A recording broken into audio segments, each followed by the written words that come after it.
हाकतनि मन्त्री बख्रक नरेन्द्र मोदीनि आसायमानि सालनो रोगै दालबिदाल तांबतां याकन हारजाकनानि बागै गसिमुं नाहारका state BJP जत हाकतरबाय बाक्सा केनो हास्टेबो दालबिदाल तांबतां पालायजाकनाय 17 सेप्टेम्बरनि सिमि 2 अक्टोबर सालमारि जरा आबाय हिनिनो सांग्रंशाला कक्टम फान्दाख्लाय अकौनो शाखा त्रिपुरा स्टेट बीजेपीनि तांफुं याकसो भगवान चन्द्र दास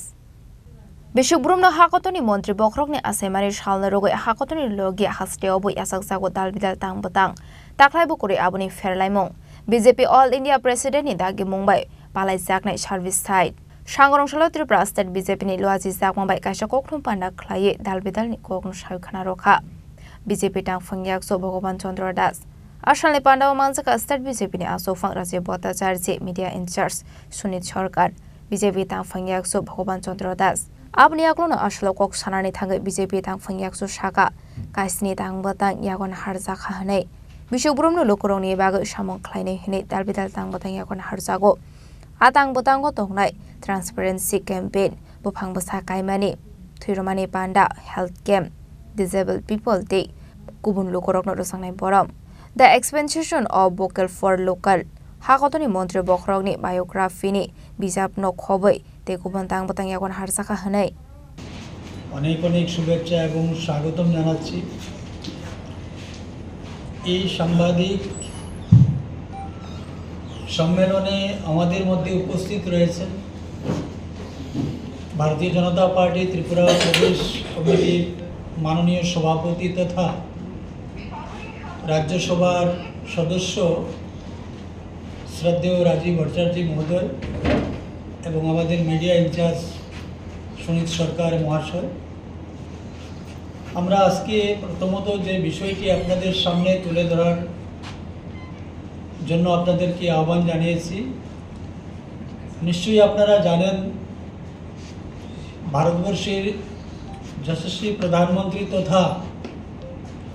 ঋষিতুল্য ব্যক্তিত্ব নরেন্দ্র ভাই মোদীজি 2017 সালে প্রথম একটি কর্মসূচি হাতে নিয়েছেন যে কর্মসূচির নাম হচ্ছে সেবা পাকুয়াড়া বা সেবা পাক্ষিক 17 সেপ্টেম্বর থেকে 2 অক্টোবর পর্যন্ত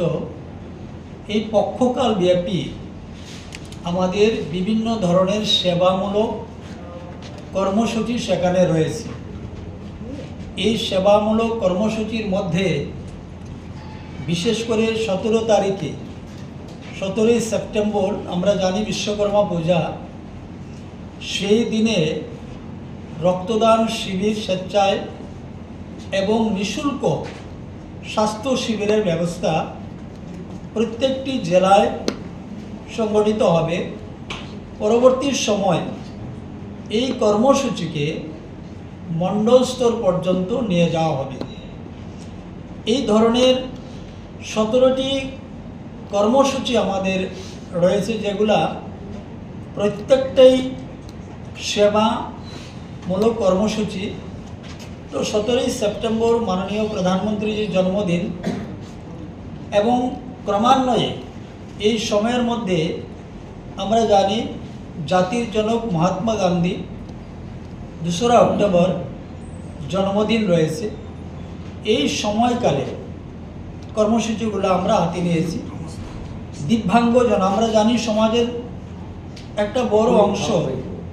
যারা রয়েছেন কেউ বা চলতে তাদের অসুবিধা হয় এই ধরনের যারা দিব্যাঙ্গজন রয়েছেন তাদেরকে সম্মান করা এবং প্রয়োজনীয় তাদের চলাচলের সহায়ক ব্যবস্থা করে দেওয়া আমাদের একটা কর্মসূচি রয়েছে আপনারা নিশ্চয়ই জানেন যে মাননীয় প্রধানমন্ত্রীজি 2047 সাল যে বিকশিত ভারতের ডাক দিয়েছেন বা পরিকল্পনা নিয়েছেন সেই বিষয়টাকে সামনে রেখে দেশকে আত্মনির্ভর করার জন্য দেশের প্রত্যেকটি শ্রেণী প্রত্যেকটা পরিবারকে আত্মনির্ভর করার জন্য ভোকাল ফর লোকাল এই ভোকাল ফর লোকাল কর্মসূচি আমাদের রয়েছে যাতে আমাদের এই রাজ্যের তথা সমগ্র দেশে যে এসএসজি গ্রুপের বা আমাদের যেটা ত্রিপুরা রাজ্যে পূর্বাশা রয়েছে, খাদি দপ্তর রয়েছে, তার মধ্যে যে সমস্ত আমাদের রাজ্যে উৎপাদিত সামগ্রী সেগুলাকে ব্যাপক হারে জনসমক্ষে নিয়ে যাওয়া এবং সারা দেশেই এই কর্মসূচি রয়েছে ভোকাল ফর লোকালের উপরে। এইভাবে আমাদের খেলাধুলার বিষয় রয়েছে, সাংসদ খেলা তারও একটা অঙ্গ রয়েছে যেটা যুব মোর্চার পক্ষ থেকে নেওয়া হবে। আমাদের Abaikina Shlok Oktum Pandawa Kok Sanari Thanga Ester BJP ni Hasta Sufang Rasio Pota Sarjit Eba Dalbidal Tang Batang ni Kokno Shaka. তাহলে হয়তো এই মান্দাইয়ের ঘটনা কে এড়ানো যেত, কিন্তু তৎকালীন শাসক দল কমিউনিস্টের শাসনকাল তারা সেই সময় এই ডিএম এবং পুলিশ বাহিনীকে তারা ইনফরমেশন দেয়নি, তাদেরকে চুপচাপে রাখা হয়েছিল। সবচেয়ে অবাক করার বিষয় হলো এই যে গণহত্যা হয়েছে, এই গণহত্যার 36 ঘন্টা পরেও কোন সরকারি আধিকারিক এই সাহায্যের জন্য সেখানে যায়নি। রাজ্যে সেই সময় আগরতলা শহরে সেনাবাহিনীর কোনো অভাব ছিল না, পুলিশের কোনো অভাব ছিল না, তা সত্ত্বেও আগরতলা থেকে মান্দাই মাত্র 20 কিলোমিটার, কিন্তু এই 20 কিলোমিটার 36 ঘন্টা সমান কোন প্রশাসনকে সেখানে দেখা যায়নি। মানুষের সেখানে গিয়ে পৌঁছে মানুষকে সাহায্য করা সেই সময় সরকারি তরফ থেকে 36 ঘন্টা পর্যন্ত সেখানে যায়নি। এক সপ্তাহ কেটে যাওয়ার পরও সেখানে কেহ যাওয়ার প্রয়োজনীয়তা মনে করেনি। মান্দাইয়ে এত লোক মারা গেছে, সেখানে দুর্গন্ধ ছুটে গেছে, মানুষের ডেড বডি সেখানে মানে পচা গলার অবস্থায় পৌঁছে গেছে। এক সপ্তাহ পর্যন্ত সেখানে কোন প্রশাসন বা কোন রকমের সুযোগ সুবিধা মানে সেখানে কেউ পৌঁছায়নি, এটা আমাদের কথা নয়। সেই সময়কার যে দৈনিক সংবাদে সেটা ফলাও করে লেখা রয়েছে। আজকে ওনারা বড় বড় কথা বলছেন। সেই সময় আমাদের অটল বিহারী বাজপেয়ী 1980 সনে সেই দাঙ্গায় উনি ত্রিপুরা রাজ্য সফরে এসেছিলেন। আমাদের সেই সময় ব্রজেশ চক্রবর্তী, রাখাল চক্রবর্তী ওনাকে এয়ারপোর্টে রিসিভ করেছিলেন এবং সরকারকে কি কি করণীয় সেই সম্পর্কেও সেই সময় আমাদের অটল বিহারী বাজপেয়ী অনুরোধ রেখে গেছিলেন যাতে তার সঠিক তদন্ত হয়, তার যাতে সুষ্ঠু বিচার হয়। সেই সময় আমাদের অটল বিহারী বাজপেয়ী সেই সময় ভারতীয় জনতা পার্টির রাষ্ট্রীয় সভাপতি হিসাবে ত্রিপুরা রাজ্য সফরে এসেছিলেন। আরো আপনাদের সামনে তুলে ধরছি যে এই 1980 সনের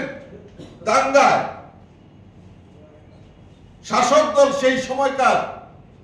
তারা তো ইনকোয়ারি কমিশন করেনি, তার জন্য জীবনে কোনোদিনও তারা দুঃখ প্রকাশ করেনি। এখন তারা শাক দিয়ে মাছ ঢাকার চেষ্টা করছে, তার দায়ভার তাদেরকে তারা এড়াতে পারবে না। সেটা হলফ করে আমাদের মুখ্যমন্ত্রী তার স্পষ্ট ভাষায় উনার বক্তব্যের মাধ্যমে সেটা পরিষ্কার করে দিয়েছে, রাজ্যবাসীর সামনে আবারও পুনরাবৃত্তি করে দিয়েছে। আমি আরো উদাহরণ দিচ্ছি। 1996 কলোনি বাজার, সবচেয়ে লজ্জাজনক, সবচেয়ে কলঙ্কজনক অধ্যায়। কল্যাণপুরে কলোনি বাজারে নৃশংস গণহত্যার বলি 25 জন, মানে নৃশংসভাবে এই 25 জনকে হত্যা করা হয়েছিল। Abno Kareba Ashalo GST Radical Reforms no the State BJP na Asufang Hakotoni Montri Bokrok de Finance Minister no Hambaya Farzakha. Abahikeno Dalbidal Thayo GST no Ritazakha Abahikeno Finite 22nd September ni Simi. Katal GST rok implemented Khaisang na Henai. Raza Koraguli ni Shimi Omit ni Koktum Chini Korang.